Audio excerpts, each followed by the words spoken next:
Chiefs Kingdom, we've got fresh breaking news across the AFC. The Houston Texans have released safety CJ Gardner-Johnson. Yes, that's CJGJ, the ball-hawking, trash-talking nickel/safety hybrid who helped Philly win a ring. So the question everyone's asking right now, should the Kansas City Chiefs make a call?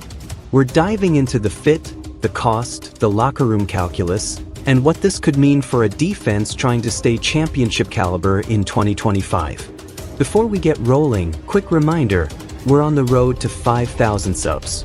If you love daily Chiefs news, rumors, and fan takes, hit that subscribe button and let's grow Chiefs Kingdom together. Here's the headline: Houston cut ties with CJ Gardner-Johnson just 3 weeks into the season. Reporting out of Houston points to friction behind the scenes, complaints about role, a desire to blitz more, even a trade request, despite him playing heavy snaps and piling up tackles. It's a stunner given his talent and his recent workload. Remember the resume. In 2022 with the Eagles, he tied for the NFL lead with 6 interceptions and became the definition of a game-changing nickel/safety hybrid. He thrived floating between the slot and deep half, reading quarterbacks and jumping routes. That ball production is not a fluke. His journey since then has been busy. He had a short stint with the Lions that was derailed by a torn pec, then returned to Philly and started throughout their Super Bowl run last season before landing in Houston via a March trade. Philly sent him to the Texans, who now have moved on after a bumpy start. One more important mechanism note: before the trade deadline, vested veterans who are released become free agents immediately.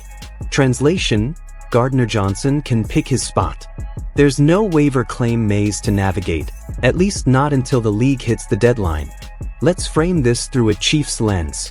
Kansas City lost veteran leader Justin Reid in free agency this spring. He signed a 3-year deal with the Saints, and that left the safety room younger and more fluid. The organization has been bullish about its youth movement on the back end. Today, the core of that room includes Bryan Cook, Shamari Connor, and rising second-year safety Jaden Hicks, the 2024 fourth-round steal who impressed with length and physicality. The plan all offseason was for that trio to grow into bigger roles under Steve Spagnuolo. Multiple local outlets have framed Hicks as a potential breakout if healthy. Where does CJGJ slot in? On pure talent, he's a plus. He's a nickel who can moonlight as a deep safety, play robber in the middle of the field, and mug tight ends in the slot. In a Spags defense that thrives on disguise, late rotation, and heat from unexpected places, a player who can blitz from the slot and bait quarterbacks is a weapon. That aligns perfectly with Kansas City's 3 safety and big nickel packages. But it's not just scheme, it's chemistry. Reports out of Houston cited role complaints and internal friction. Kansas City's locker room is strong, with Patrick Mahomes, Travis Kelce, and Chris Jones setting the standard, and Spags' defense demands buy-in on roles that can change week to week. If Gardner-Johnson embraces the job description here, the ceiling is obvious. If not, it's oil and water. There's also the market to consider. We've already seen public signals that an Eagles reunion is unlikely. Nick Sirianni essentially said Philly's comfortable with its room. That means fewer obvious landing spots and potentially a more team-friendly number for whoever steps up. If you're Kansas City, value matters. Let's talk fit on the whiteboard. Imagine a dime look with Trent McDuffie outside or inside depending on matchup, Jalen Watson/Joshua Williams manning the perimeter, and CJGJ living as the underneath thief. Spags loves to roll safeties late, spin a too-high shell to 3, or roll into a robber look where the nickel baits the dig. Gardner-Johnson has made a career out of those tricks. On early downs, Kansas City could live in big nickel, Hicks, or Cook, deep, Cook rotating down as a force player, and CJGJ in the slot disguising pressures. You get a heavier run front without sacrificing quickness versus RPOs. Against tight end heavy teams, think the Ravens or the Bills in 12 personnel. That's where a sticky slot safety who can hit and cover is priceless. The blitz piece matters too. Gardner-Johnson has publicly wanted more pressure opportunities, and honestly, this is the place for it. Spagnuolo builds creepers and cats from everywhere. Slot, boundary corner, simulated pressure with Jones drawing the slide. It all works when your nickel times it and finishes. The Chiefs can give him those opportunities, especially on third and medium where offenses live in quick game. Contract-wise, Kansas City just cleared major cap room back in March via restructures.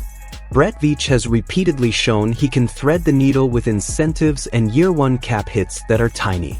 A prove-it deal with playtime and playoff escalators would be right on brand, and it would let the Chiefs test the fit before committing. The discourse lit up the moment the release hit the wire. Is he a culture risk or a short-term chess piece for a contender? When a coach like Sirianni publicly waves off a reunion, it fuels the narrative that some teams will pass regardless of talent. And yet, contenders with top-down leadership are the ones who can absorb big personalities if the on-field return is worth it. For Chiefs Kingdom, it comes down to trust. Trust in Mahomes and Kelsey to keep the standard, trust in Spags to define the role, and trust in Veach to structure a deal that protects the locker room and the cap. Fans remember how the Honey Badger era thrived with swagger plus discipline. They also remember how quickly a secondary can wobble when communication isn't airtight. The Chiefs don't need a savior, they need the right piece at the right price. Let's zoom out. The AFC is a razor's edge. Baltimore's physical, Buffalo still stretches you horizontally, Cincinnati's quick game is back on schedule when Joe Burrow's healthy, and Miami will run you out of the gym if your rules aren't perfect. Houston, ironically, had been part of that tier the last 2 years, and their move today hints at some early season turbulence. If the Chiefs add a turnover creator who also disguises coverages, you change how those offenses script first quarters. Turnovers are the one stat that flips playoff games in January. That's why a player like Gardner-Johnson is even in this conversation. If he buys into Spags' system and plays assignment-sound football, he can be the difference between a red zone field goal and a sudden change that puts Mahomes on a short field. And in this conference, that's a swing that can decide seeding. So should Kansas City do it? Here's the verdict from this chair. Make the call, explore the fit, and set the terms. If CJGJ embraces a clearly defined role, big nickel, dime disruptor, pressure wild card, he elevates the ceiling of a defense that already has blue-chip talent up front and ascending youth on the back end. If the meeting raises red flags about role fit or buy-in, walk away quickly and stay invested in the young core. The Chiefs don't need a headline. They need a January answer against Mark Andrews on 3rd and 6, against Josh Allen's layered digs, and against Joe Burrow's slot option routes. That's the value proposition. And today's release means the door is open. Alright, Chiefs Kingdom, your turn. Does CJ Gardner-Johnson make you better in January, or is the juice not worth the squeeze? If it's up to you, are you calling his agent tonight or rolling with the youth movement? Drop your takes in the comments and join the road to 5,000 subs here on Kansas City Chiefs Today.